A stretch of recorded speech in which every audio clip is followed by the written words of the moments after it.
વિક્રમ સંવત 2082નું આ નૂતન વર્ષ આપ અને આપના પરિવાર માટે ભક્તિમય, સુખમય, શાંતિમય, સ્વસ્થમય તેમજ શ્રેયસ્કર અને સફળ રહે અને નવા વર્ષની આપને તથા આપના પરિવારની સુખ શાંતિ સમૃદ્ધિમાં ઉત્તરોત્તર વધારો થાય, દરેક ક્ષેત્રમાં કલ્યાણમય પ્રગતિ થાય એવી હાર્દિક શુભેચ્છાઓ સાથે આપ સહુને મારા તરફથી એટલે કે ચારુલતા શાહ તરફથી નૂતન વર્ષાભિનંદન.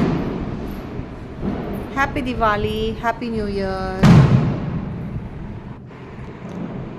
જીતીને ઝૂકીએ, હસીને હારીએ, સંબંધોને તો સોનાના વરખથી શણગારીએ. નવા વર્ષના ખૂબ ખૂબ વધામણા. નૂતન વર્ષાભિનંદન.